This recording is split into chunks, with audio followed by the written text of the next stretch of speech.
Welcome back to Multigrid Methods. So today we're going to, I hope, finish chapter 9. Right now we're talking about the BPX preconditioner. So we talked about two preconditioners, a hierarchical basis preconditioner and the BPX preconditioner. We built up a lot of theory as we were going through the hierarchical basis, with a tremendous number of slides here. We're going to reuse a lot of that theory as we analyze the BPX preconditioner. So we may finish a little bit early today, actually. We'll see. But yeah, let's get into it.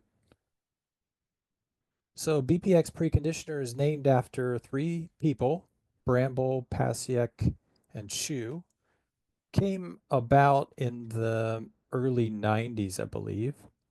And it has a little bit better performance than the hierarchical basis preconditioner in the sense that the logarithmic dependence that we obtained on the condition number in the condition number on HL can be removed.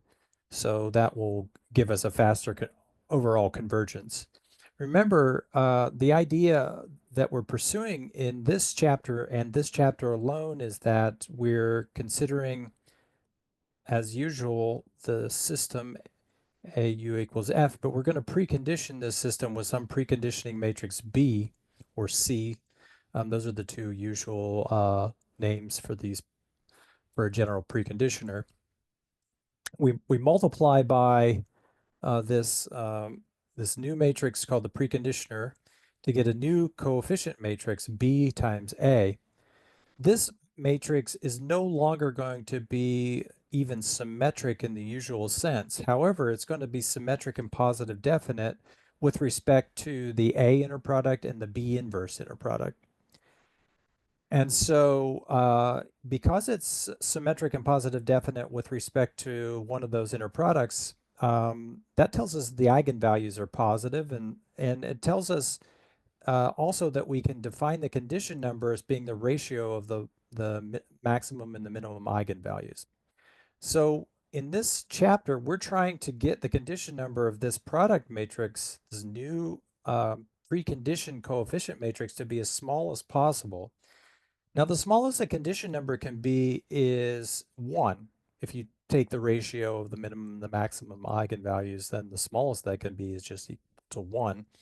And that, in that case, all of the eigenvalues are essentially equal to the same number. That's not really realistic. What is realistic, however, is getting a condition number which might be on the order of 10 or 100 or something like this. And the nice thing about the BPX preconditioner is it's going to be ultimately independent completely of HL, which is what we want. Now, why we're interested in having small condition numbers because we're going to be using this in conjunction with, the idea is to use this in conjunction with the conjugate gradient method, which we talked about in the basic numerical analysis course 571.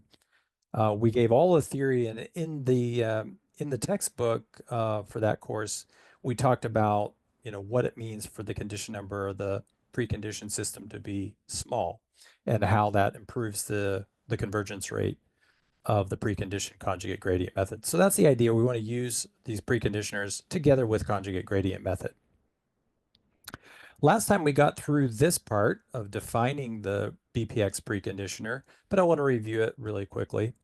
So the idea with the BPX preconditioners, we define this bilinear form CL, and the bilinear form CL acts on any functions WL, VL in the usual finite element space VL. So we're no longer working on the hierarchical basis finite element spaces.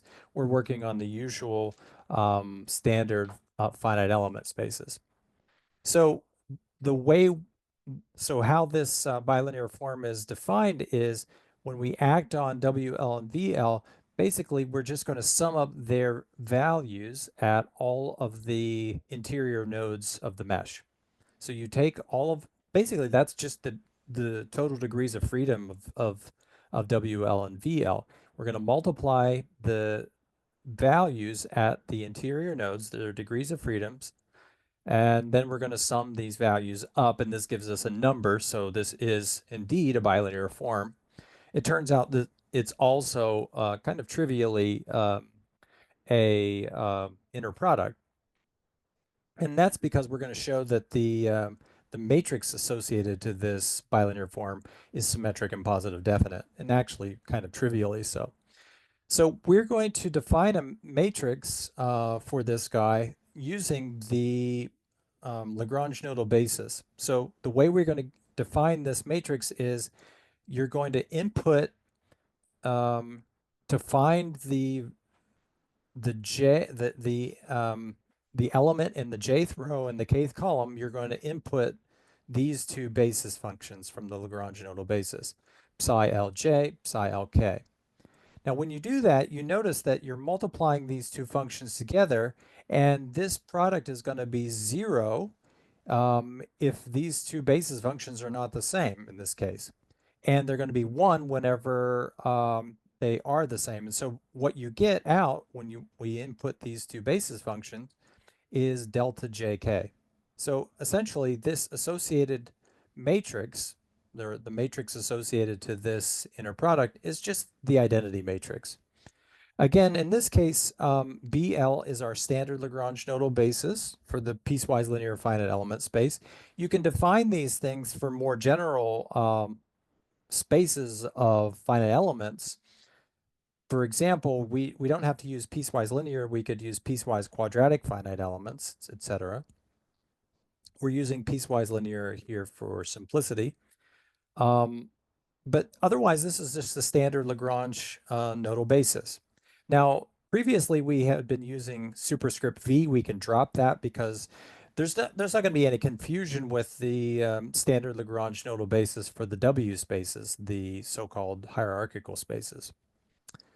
Now, then the BPX preconditioner is defined very simply as a prolongation matrix where sum little l from 0 to capital L of the prolongation matrix. This is a prolongation matrix that takes level L, which is a smaller subspace or a lower subspace, remember, all the way up to the finest level subspace or the finest level finite element space, V capital L, V subcapital L. So it takes them from V little l to V capital L. And then we're going to multiply it in a sandwich by this associated matrix that we just calculated here. But that, of course, is just equal to, actually, it's the inverse of that matrix, but that's just equal to the identity. So that goes away. And then we're going to use the restriction matrix on the other side, which is just equal to the transpose of the prolongation matrix. So this is the summation that is involved in the BPX preconditioner. Now remember, we said this preconditioner is gives us what's called an additive method, and the additivity of the method is precisely based on the fact that we have this summation here rather than some sort of product. So remember, I also said that if you want to affect a preconditioned conjugate gradient solver, then you really have to define in some sort of efficient way how you do matrix vector multiplications with your preconditioner matrix. In this case, it would be rather simple because we can split this into a sum that we can do over various that we can parallelize. Okay. All right, so I think I already said this. We're going to drop the superscript v here. And in the BPX framework, what we're doing is effectively we define these things called the preconditioner prolongation matrices. Well, these are just these multi-level prolongation matrices that we defined back in chapter 8. All right, so the first thing we want to check is that the basic theory holds. And the first thing in the basic theory is that assumption SS1, or the subspace assumption, holds. And that means that for any UL that we take out of our generic space, so this guy is coming from the, let's see, oh, I have it right here. So this guy here, UL, is in this space. So we want to be able to find a bunch of vectors so that we can prolongate those up to the finest level. and then add those things together and get UL. Well, we already talked about this last time as well. This is kind of a trivial fact because, well, what we can do is we can use the hierarchical basis vectors that we used before in order to affect this um, uh, this summation. And there are lots of other ways we can do it as well. This decomposition turns out not to be unique. So we can always find a decomposition of this vector, any arbitrary vector, as a sum which looks like this. Now remember, let's make sure, one thing that I've been hammering on in this class is that we make sure that everything makes sense dimensionally. So this prolongation matrix, P little l capital L, so where does this guy live? This guy is going to take vectors that are short, and it's going to stretch them out. So what we want then is that we want this to be NL by N little l, okay? So NL is the dimension of the finite element space, and NL is N sub little l is some intermediate space between the coarsest level and the finest level.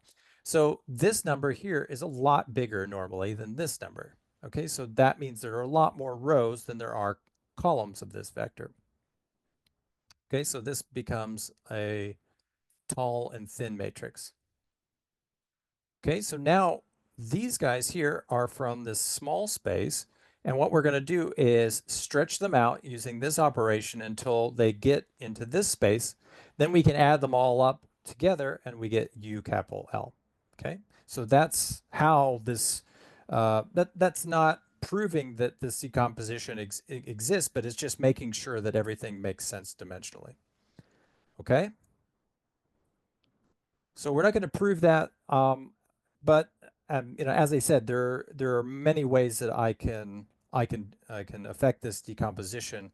I can decompose this vector or this finite element function in the hierarchical basis, which we saw was unique previously, but I can use a lot of other decomposition methods as well.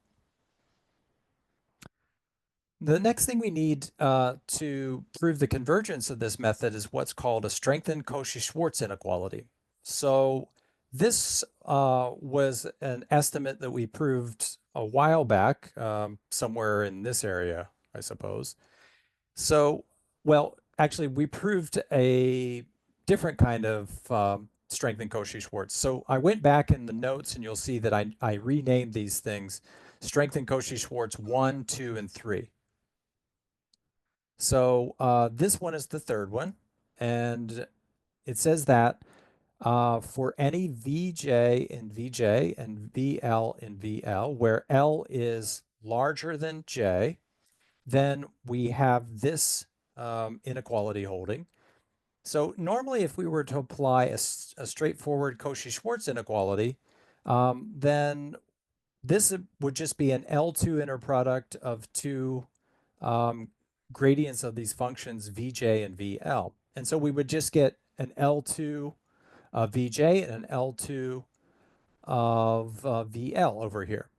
But what we get when we do the strengthened Cauchy-Schwarz inequality is some added information which quantifies how this basically all of these things can be lumped in together with the coefficient here.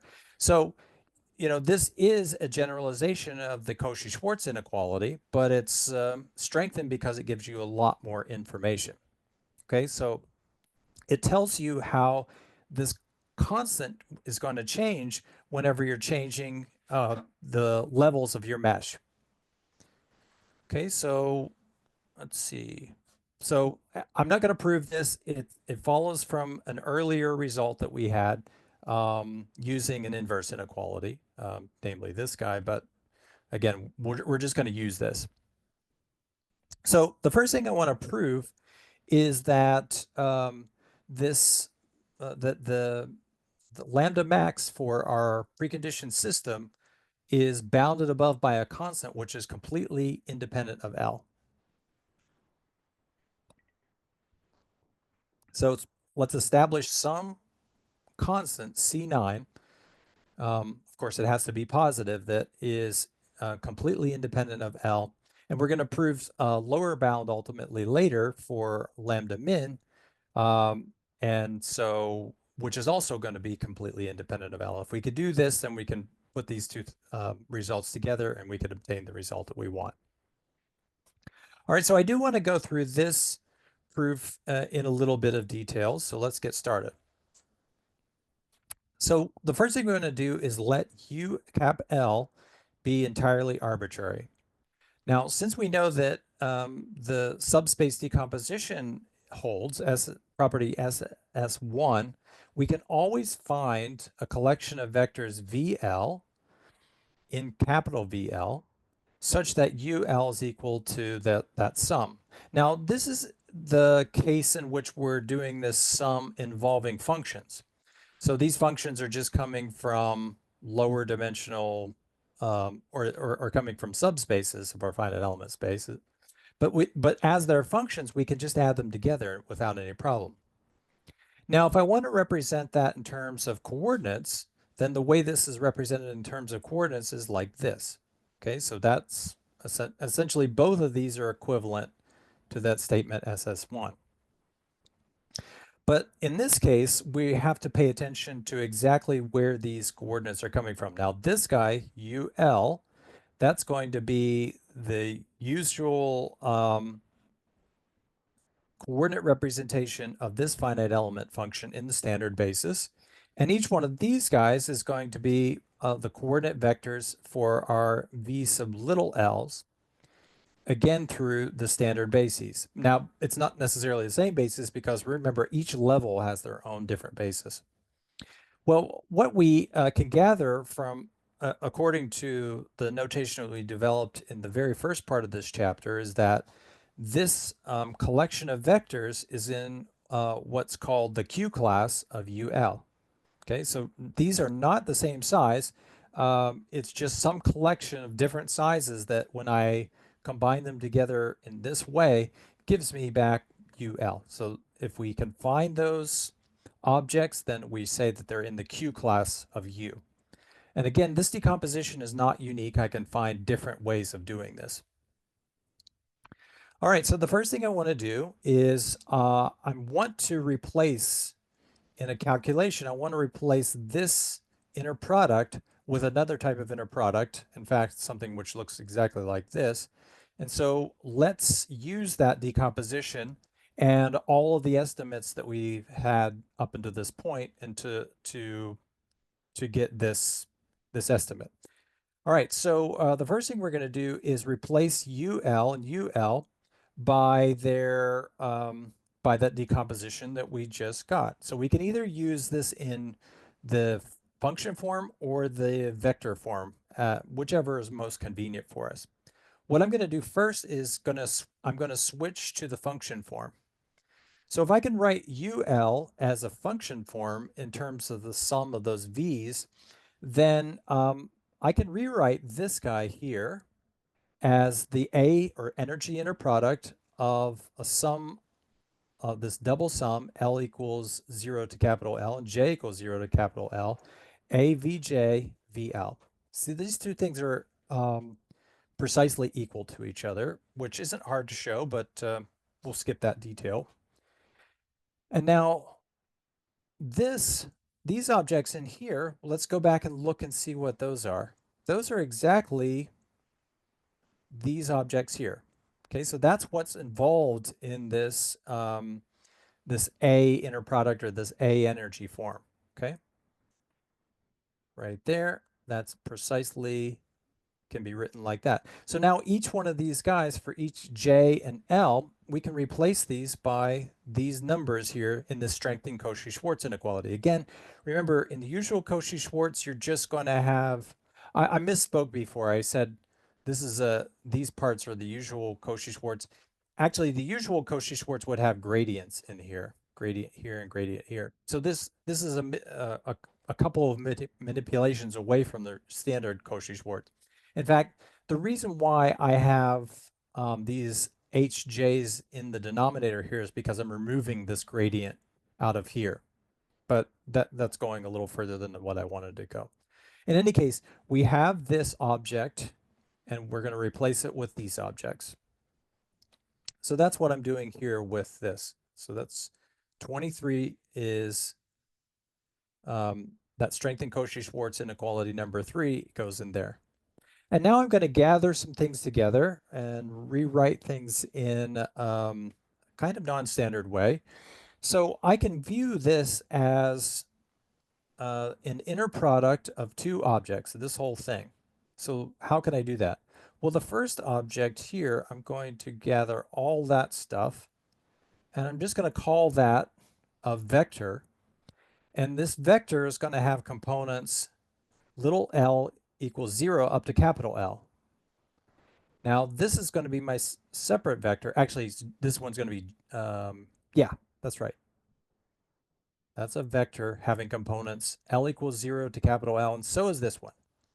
Well, that means what I'm basically doing is pairing this off and saying this looks like L equals 0 to capital L of, let's call it AL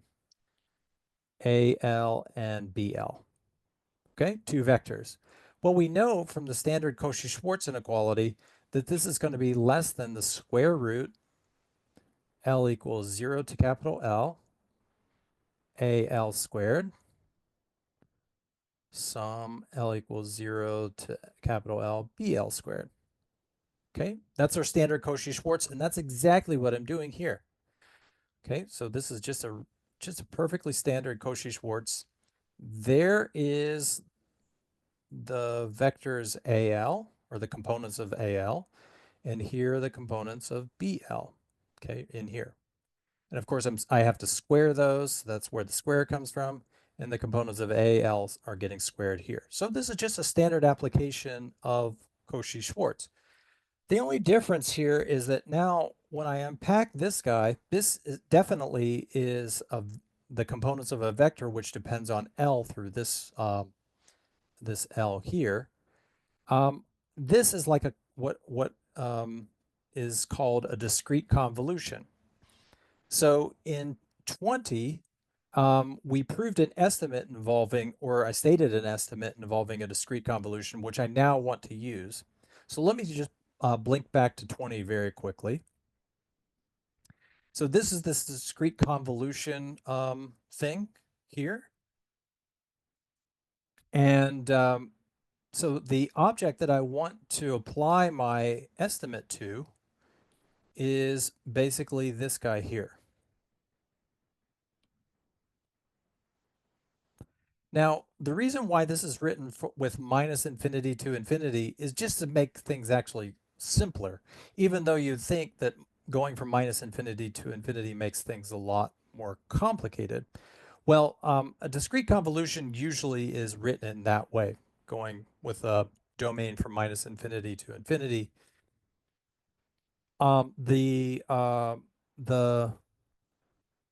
only other convolution where that's not true is whenever you have something, an object called a periodic convolution. All right, so now there's this thing called the Young inequality for convolutions, and you usually see that in the form of an integral. So it's a little bit more common in its integral form. So if we apply that inequality basically directly, we basically get exactly this. Okay, but then we realize, well, we're not dealing with a sum, we're dealing with an integral. So how do we prove this result here?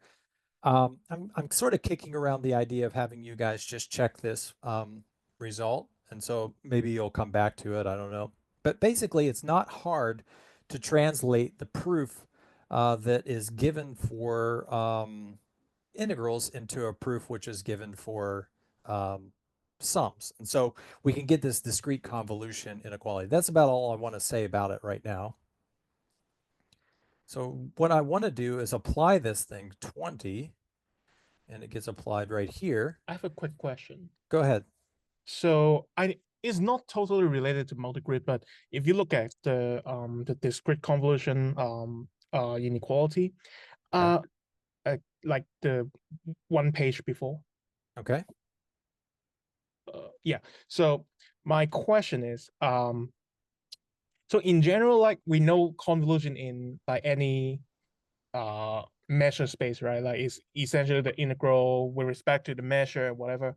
Can like I don't know, like I know this result is true for like proper integration, but can we like cheat like whenever we see some kind of discrete convolution, discrete inequality, can we say that actually we prove it in a general measure setting and then we just take the measure to be the discrete counting measure and then we can actually get the result immediately instead of like repeating things in a discrete setting? That's exactly correct. So, Oh, ba well, it's and maybe even a little simpler than that because what I can do is these.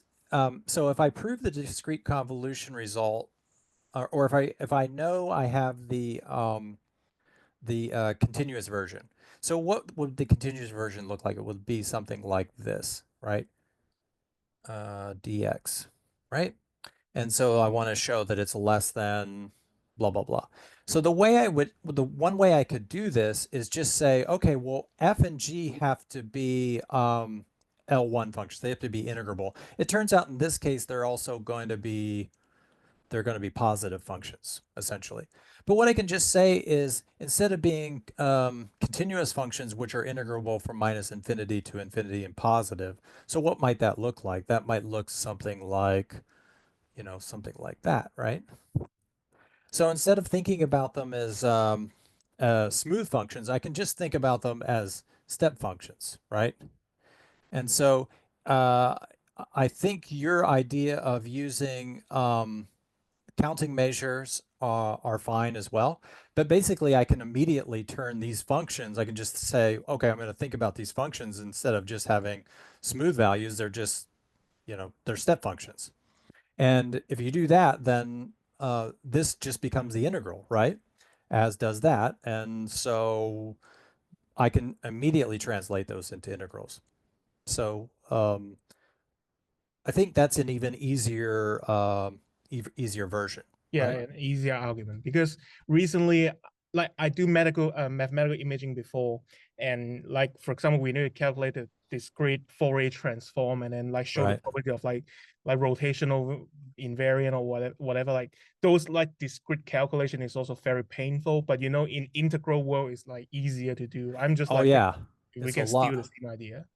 I think in this case, it's much easier to think in terms of integrations and prove the result, and then sort of rewrite it then in terms of the discrete setting. Okay, got it. Yeah, yeah. But I think your original idea would work as well. Okay. Dr. Wise, Yes.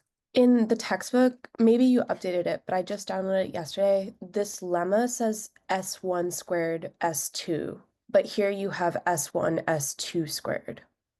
Yeah. So go grab the latest version because I think it may not matter, but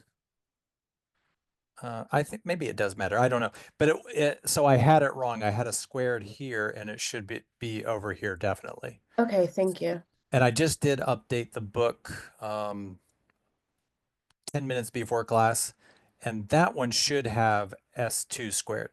So can anyone confirm that? The new book, I don't know what page it is chapter 9, and it's not this number, it's some other number, but it should be S1, S2 squared. So if have a look at the latest one, and if you can confirm that, then great. It's correct. I just looked. Sorry. Okay, no problem. No problem at all. Yeah, I had it reversed for a very long time, almost 10 years. And so I just caught the result. And the reason I caught it was because I was trying to do this. Actually, yeah, I was trying to prove this for myself and make sure it was all right. Um, I'm not sure if it matters in this case, but I think it does matter, the order. I was thinking maybe I could claim I could reverse the orders, but I'm not sure I can. In any case, this is certainly correct, and you can prove it exactly in the way that we just discussed. Good question. Thank you. All right, so the discrete convolution inequality, I'm not going to go through the gory details of it, but it's basically going to show that this guy can be less than or equal to exactly this. All right, so basically I'm going to get this and then the square of that guy. And so when I put them together, I get that. Okay, so I can show that all of that is less than exactly that multiple here. So that multiple gets squared. So the 1/2 power goes away, and I simply get this. Okay, so and all I've done here is changed the, I'm not sure why I changed, but I changed from the sum on L to a sum on J because, you know, you can, no problem. And I moved this thing in the denominator up to the numerator, but with a minus exponent. Otherwise, they're the same. Okay. Okay, so now what do we have? Well, this guy here, these are L2 inner products, but these objects here are like discrete L2 inner products, except that I don't have the correct values for H. Okay, so it's basically like replacing a this integral by a sum which approximates it. And so I just get another constant. So let me write out what I'm actually doing there. I'm saying that Vj squared L2 omega can be replaced by a sum, or it can be estimated with a constant sum j equals, let's see if I can think about this. Oh, no, it's not quite right. Not quite right. Don't need that. Right, so this is I'm just gonna replace this by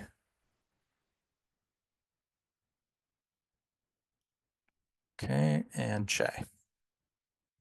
So what I'm saying is, and I need to use a square here, okay? So what I'm saying here is that each one of these continuous L2 inner products of this finite element function can be replaced by an approximation which looks like using the nodal values that I obtain via my coordinate representation vector, and just adding those up and squaring and adding those up using a discrete inner product. Okay, so what inner product or what norm do I use? I'm going to use the standard Euclidean one on level J. All right, so what did we call this? We called this this first appeared back in chapter 6. It's basically a norm equivalence. Okay, it's a norm equivalence. Now, what is missing? Oh, so I have to say here I need hj squared. Is that right? Is it j squared? Yeah, I think it's squared. All right, so now all I'm going to do is I'm going to move this hj squared over here, okay, for each j, and then I just exactly get this inequality. So this is just a norm equivalence of the continuous L2 norm with the discrete L2 norm of the coordinates.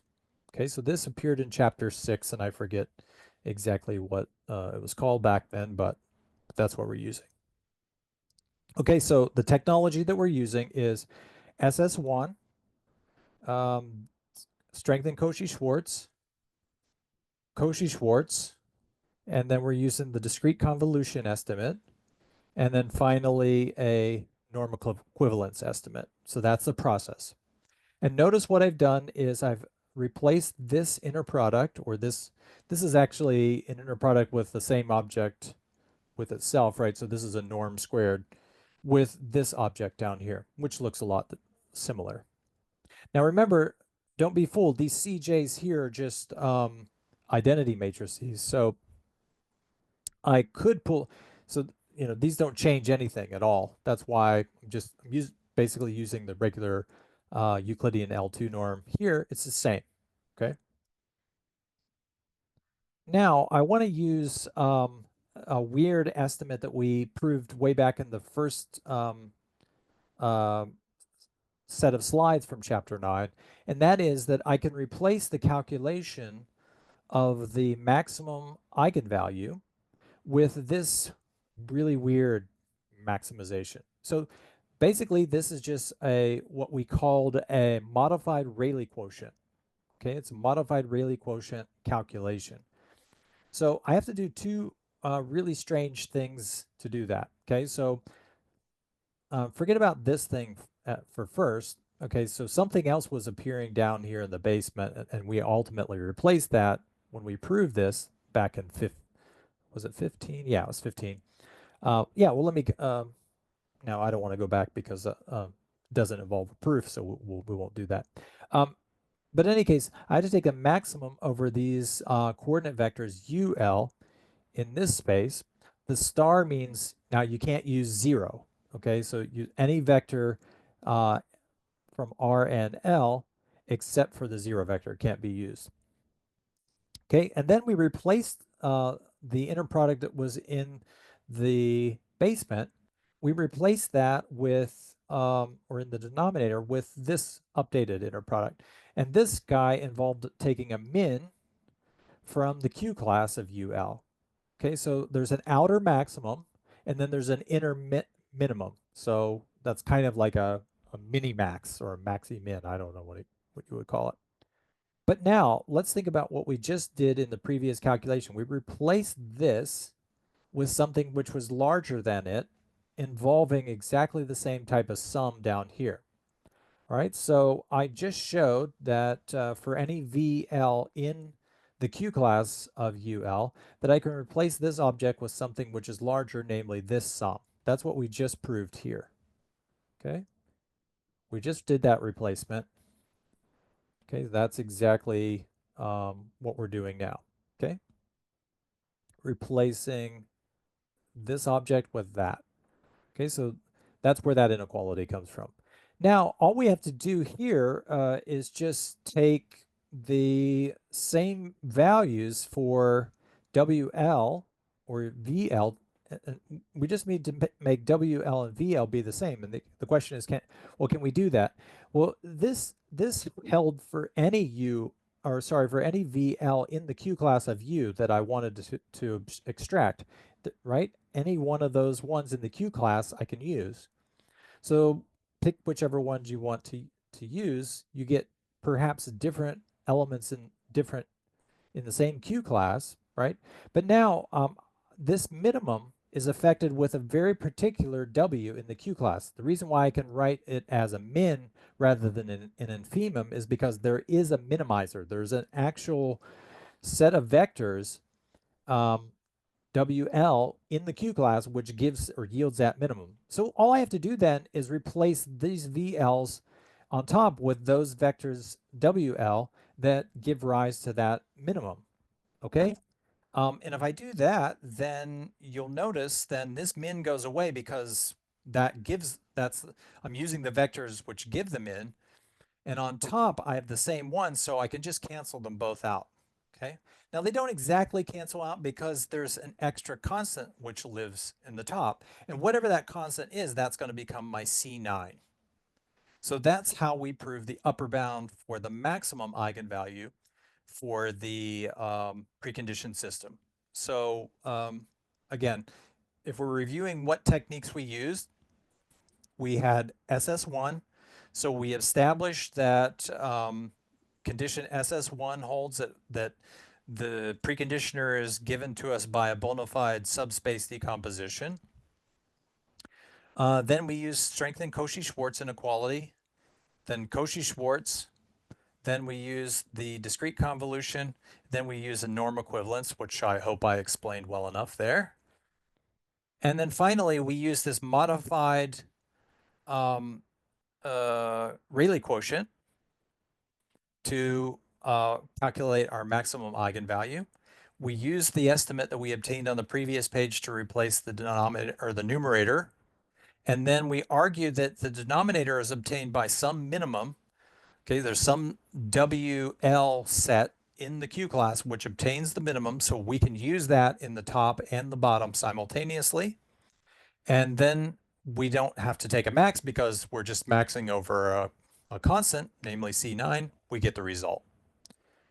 Okay, so that's the upper bound for lambda max. The only thing left is the lower bound for lambda min. Okay, so before we do that, we need a technical lemma, which gets a little bit complicated. So if it's just, if it starts to drive us crazy, we'll just, skip some of the details. But I think we can do this. All right, so the first thing I need to prove is that this object here, I need to prove a relation involving the Ritz projection. Okay, so the first thing you have to remember is, well, what is the Ritz projection? Let's see, so can I add a page here?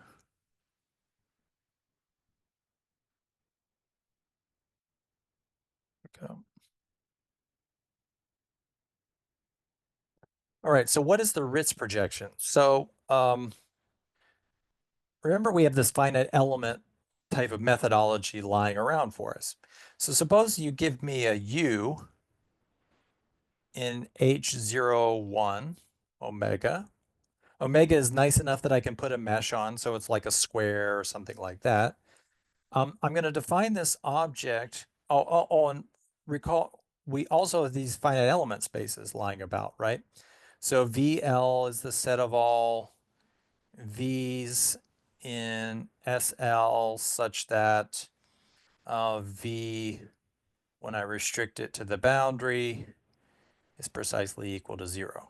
Okay.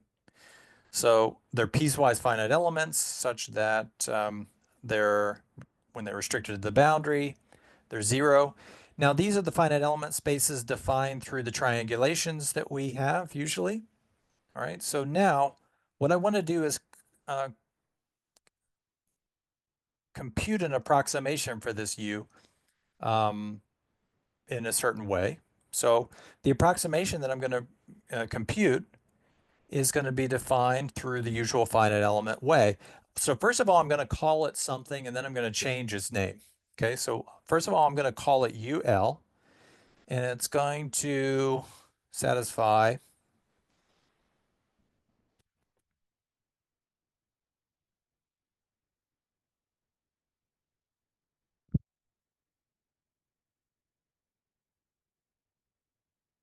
right? So I hope you agree that this is my usual finite element definition of a finite element approximation of U.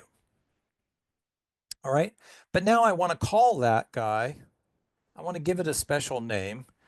I'm going to call it the Ritz projection of U. Okay, I'm just going to define that object to be UL. So the Ritz projection lives in this finite element space VL. The solution U to my original problem lives in this potentially smooth infinite dimensional space H01. Okay, so that's how the Ritz projection is defined. And now what I want to show is that, well, I could define Ritz projections in a couple of different ways. Suppose I actually wanted to find the Ritz projection onto the space VL minus 1. Well, then the way I would do that is I would compute this object.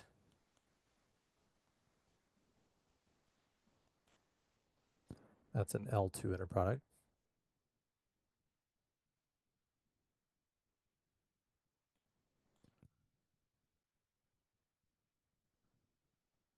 Right, so that would be how I would define this object RL minus 1. Okay, that would be defined as UL minus 1, and that lives in the space VL minus 1. But now suppose I wanted to apply this projection to this object here. Would that make sense? Does it make sense to compute that? The answer is yeah, it does. So let me back up just a little bit. Okay, so we know that A, the true solution,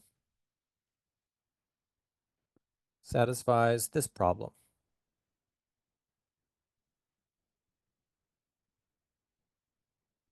Okay, H01. Okay, so this is what we call the weak formulation of the problem, and it holds in this variational sense for all V in the smooth space H01. So what I could do is, so since this holds true, we know that AU VL equals FVL for all VL in any of the finite element spaces, because each one of the finite element spaces is a subspace of H01. Okay, so that's one of the foundational elements of finite element space, of the finite element setting. So I can redefine this operation up here. Okay, I don't have to think about what F is. Okay, the F doesn't have to be involved. So the way I can rewrite this is because I can replace this object here with that object, I can replace it up here as well. So I can redefine my Ritz projection in the following way. A RL U VL is equal to A U VL for all VL in capital VL. All right. So now the question in my mind is, well, this is possible for any U, and each of these guys, each of these approximations that I just computed above is also in H01. So could I apply my Ritz projection to a projection already? So in other words, could I do something like this? Could I say apply this Ritz projection to this Ritz projection? The answer is yes. Makes perfect sense. Okay, it's a little bit complicated to do, but it makes perfect sense. And it turns out we're going to prove this. So that this is exactly equal to that. So what this means is you're just doing the finite element approximation directly to space VL minus 1. And this one says, first you're going to do the finite element approximation to space VL, and then you're going to do it to VL minus 1. Okay, so this one involves 2 steps, and this one only involves 1, and they give exactly the same answer. So the question is, well, in practice, which one would you do? Well, you would skip this extra step here because it's computationally more expensive, and you would just do this one by itself. So that's what we're going to try to prove in this result. Okay, get rid of that. We're going to prove that in this result. All right, so let me give you a proper statement. Suppose that U is an H01 function.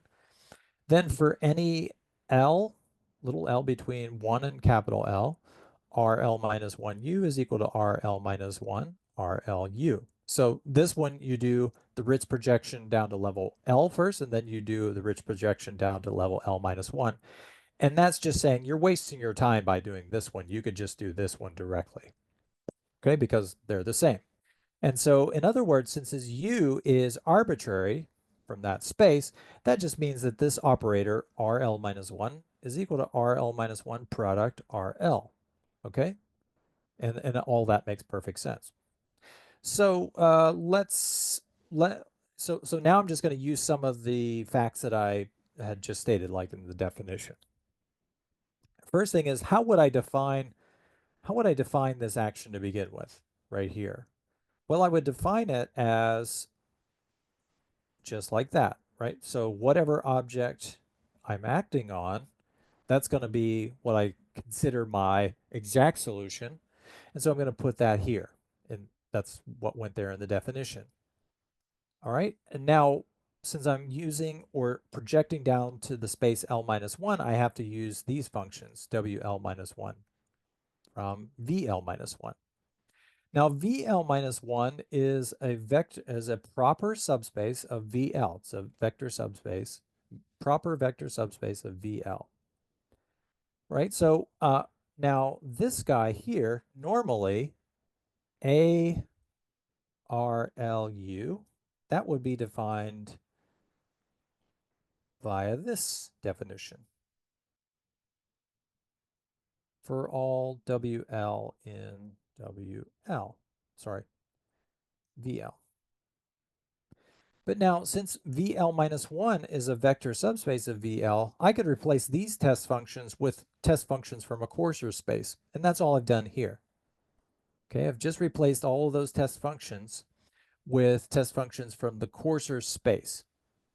Okay, it's no problem to do that. And I can do that via the definition. All right, so now what do we have? Now I can take this guy here and I can replace it with this. All right. All right, so if I do that replacement, then what I get is, okay, so just do this replacement in your mind for the time being, okay? So we're just going to replace what is over here with that, okay? Those are exactly the same objects. On the other hand, by definition, RL minus 1, how would that be defined? Well, by definition, that's just equal to that, okay? That's going directly to L minus 1, and I've got to use test spaces from VL minus 1. All right, so now I've got this object, okay, which is the same as this one over here. So now I can say that this object over here is the same as this object, right? So that's just the equivalence of those two, okay, for all WL minus 1 and VL minus 1. Now, it's very straightforward to conclude. So basically what I can say from that is, now take this object here and just add it over to that side, with a negative. Well, I have these in common, so that means these two objects are going to subtract from each other.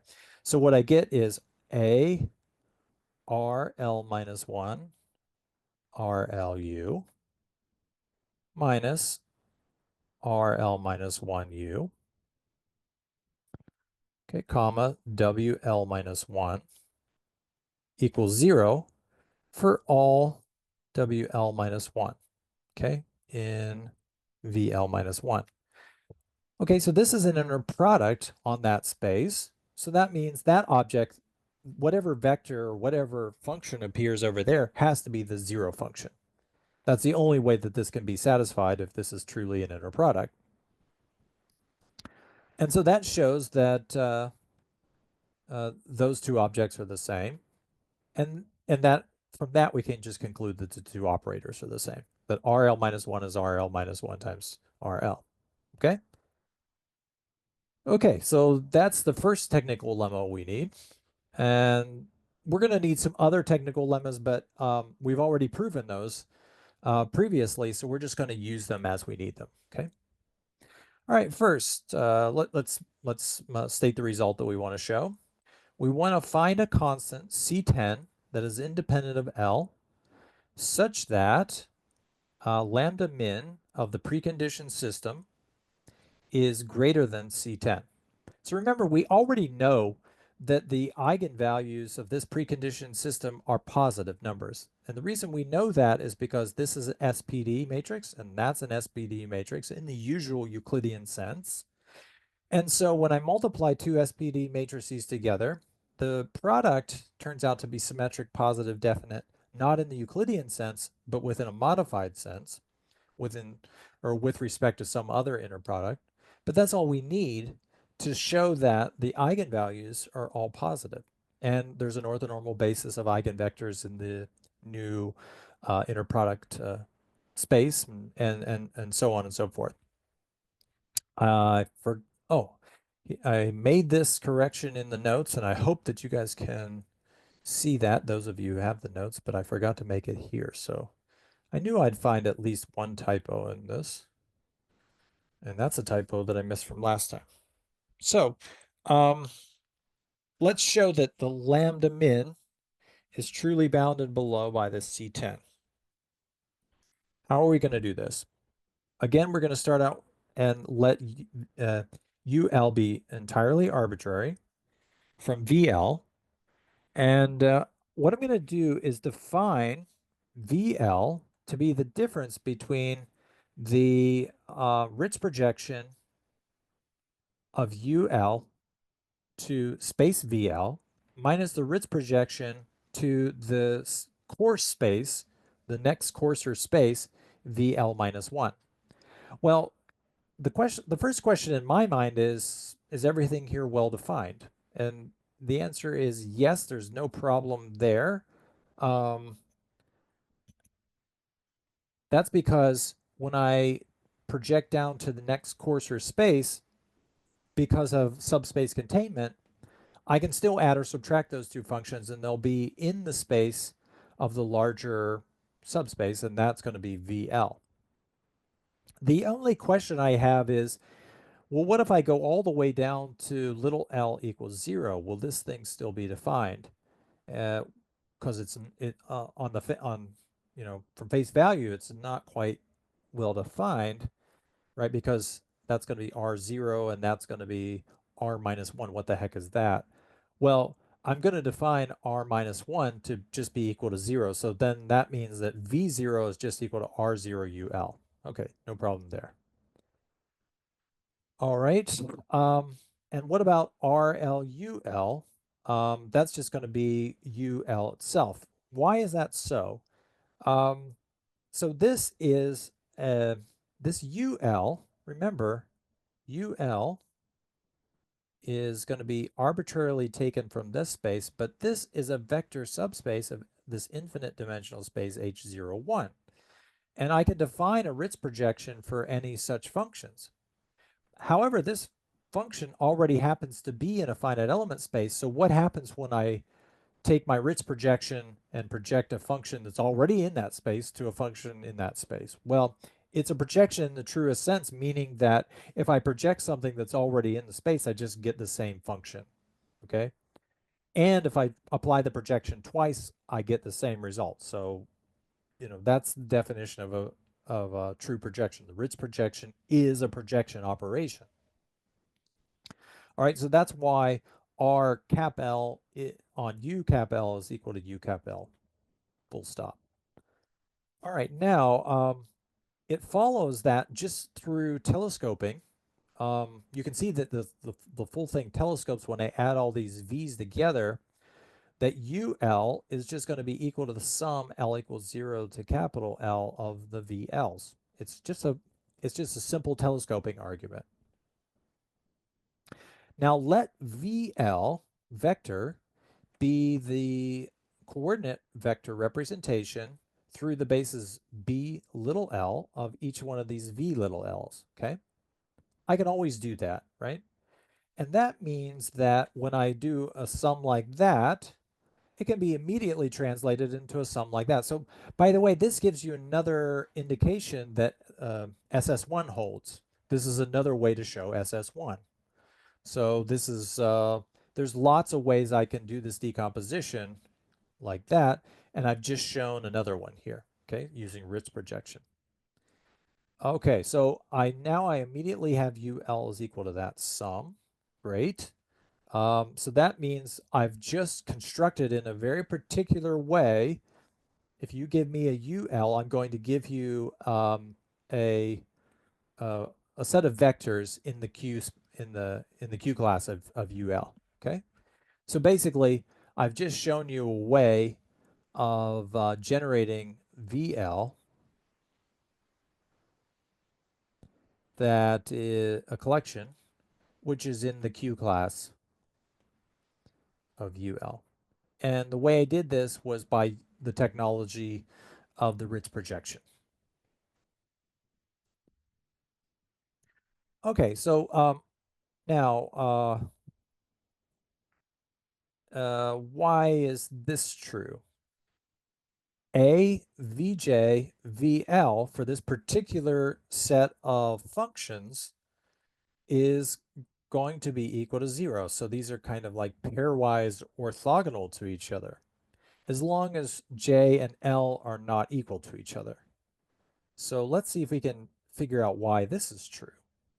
All right, so we're going to recall that in general, this is how we would define the Ritz projection. So given UL, U cap L, then any of the Ritz projections that I want to define are just defined exactly this way. So if I want to go down to level little l, then I use as my test functions WLs from the VLs. All right, so suppose that J is strictly less than L for definiteness, and I want to show that this result is true. I mean, right, so this says J and L not equal, but one, you know, if you give me any two numbers in this set which are not equal, then one has to be bigger and one has to be smaller. So let's just take J strictly less than L for definiteness. And we know that VJ is in VL. Okay, that's cool. So that means that because VJ is in VL, I can take this object, which is true by definition, and I can replace the test functions by test functions from the coarser space. That's because of this space containment. Since this is true for all WL and VL, then this is true down here for a particular subspace. All right, so now I can take these vectors in the subspace, I can take them to be anything I want. So why not take them to be equal to these guys here? Vj, which is equal to rjul minus rj minus 1ul. So that's going to be in Vj, which is also in VL. So I can just pop those guys in here, right? Then I can say, well, okay, if I replace these particular test functions by these test functions here, then I just get that, right? No problem there. And likewise, it's also going to be true since J is strictly less than L, that this is going to be true also for RL minus 1 because J is strictly less than. All right, now all I have to do is, right, subtract these two guys. What do I get when I subtract? Well, this is now going to give me all this business here is just going to give me, that's VL. All that is VL by definition. And now I have VJ. And so, right, so, and the reason is because when I subtract these two, right, these guys here, they go away. And so I'm just left with this VL, VJ, and the A inner product of the two is equal to 0. Okay? Now we need to make a bit further progress. Let's see what we have here. So we know that those guys are equal to 0 if VL and VJ are not equal to each other. And we've also established this subspace decomposition here. Okay, this is a particular subspace decomposition if you give me a UL. Okay. So now let's take those VLs, right? And we're going to have to compute these objects here. So all I'm doing here is writing what is the definition of VL on the other side. And here now I'm using the little result that we proved in the technical lemma. I can just say RL minus 1 UL is RL minus 1 RL UL. Okay, so this one goes directly, an approximation directly to VL minus 1, and this one goes through space V little l first and then on to VL minus 1. But in either case, they're the same. And now I can use the fact that these guys are linear operators, really. I'm going to use next. I've got the L2 norm here. I'm going to use Nietzsche's trick that we developed in chapter 6. That means I can replace an L2. So this is now. Let's think about this. If we just treat this guy as the exact, right, and I treat this as my Ritz projection, then this is like a finite element error. What's the finite element error? Here's my exact solution. Okay, and now I'm taking the exact solution minus the Ritz projection or the finite element approximation of the exact solution. So that's a finite element error. So Nietzsche's trick tells me that I can replace the L2 norm of the error with an H1 semi-norm of the error. And the price I'm going to have to pay to do that is I have to add an HL squared. If I'm replacing the L2 norm squared with the H1 semi-norm squared, I have to add an HL squared. So these two guys cancel each other. I've boosted this guy up to the H1 norm. Now I'm going to get rid of this guy because I don't need him around anymore. And I can just realize this is just VL. Okay. So I can, here I use the fact that this is equal to that. And now I can go backwards and replace that object with that, get back to VL. So I've replaced this with that particular computation. So this is an L2 norm that I'm replacing with an H1 semi-norm. Okay.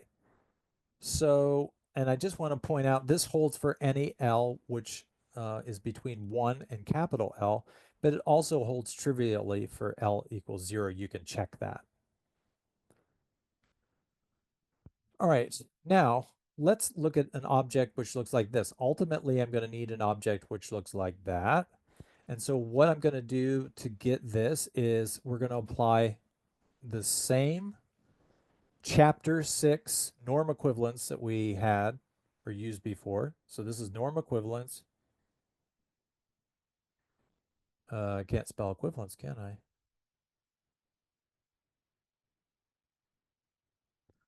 So norm equivalence, we're just replacing each one of these norms here. Remember, this is just the identity, so we don't have to worry about what that guy is. So we're going to replace each one of these nodal norms, I guess, these coordinate norms, coordinate Euclidean norm with this norm of the finite element function. Okay, the L2 norm of the finite element function. The price you have to pay there is using it a weight with HL squared. By the way, I didn't write it out in full, but if I were to write this out in full, then the estimate looks like this. It's VL L2 norm squared. It's less than a constant above, and the constant above is just going to be, let's see, HL squared VL coordinate norm. And there's another constant, let's call this a C2, and there's a C1 below. Need to make space here. C1HL squared VL L. So that's exactly the norm equivalence that I'm using.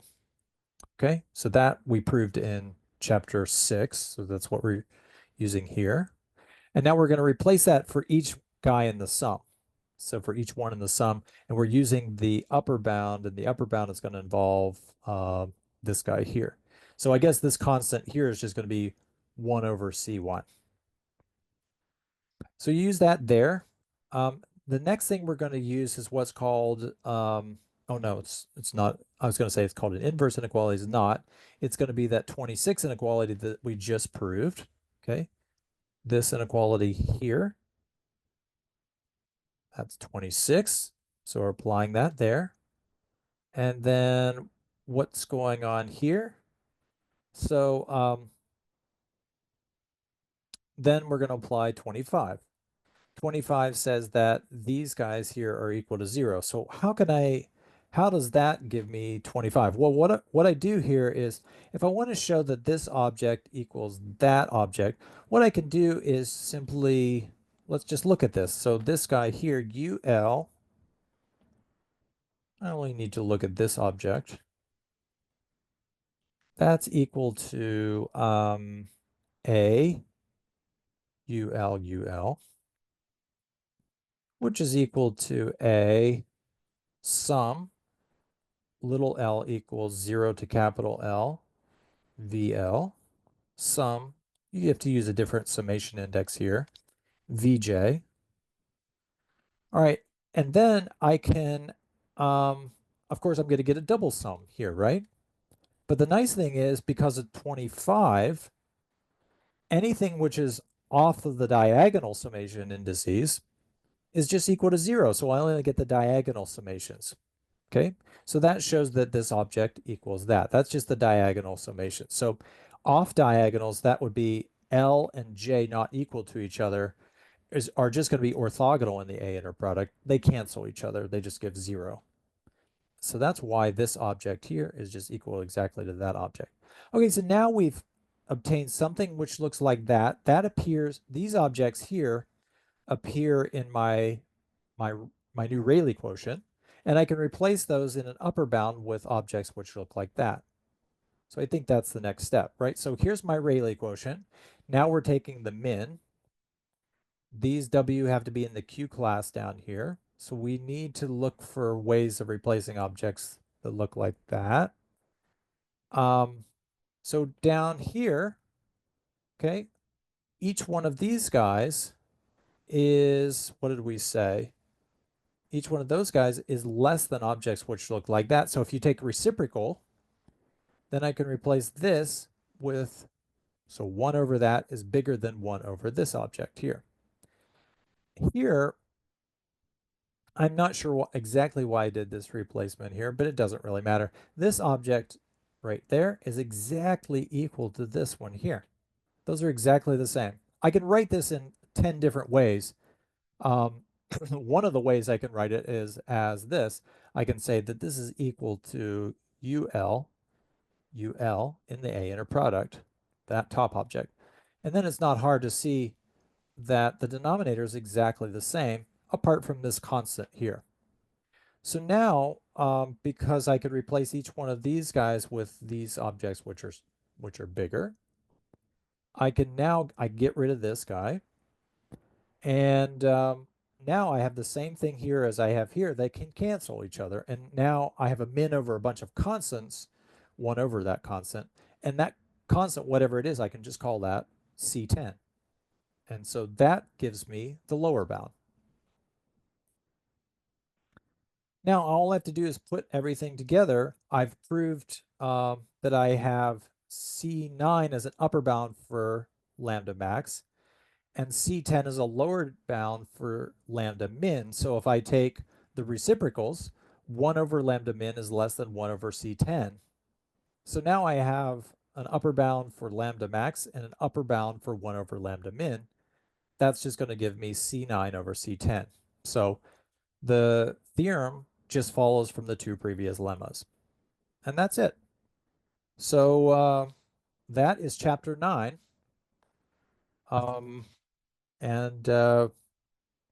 Yeah, what else can you say about it? So we've introduced 2 preconditioners, the hierarchical basis preconditioner and the BPX preconditioner.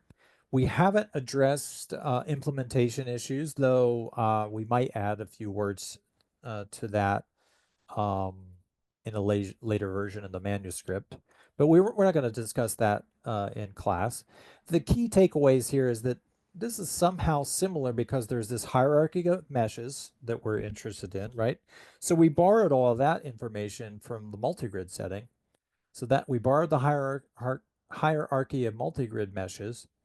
But what's different now is we created these objects called preconditioners, and we said, well, the way you want to use these objects is in conjunction with the conjugate gradient method, which is exactly right. So we're not going to use these as kind of standalone solvers. They need to be coupled or put into conjunction with the conjugate gradient method.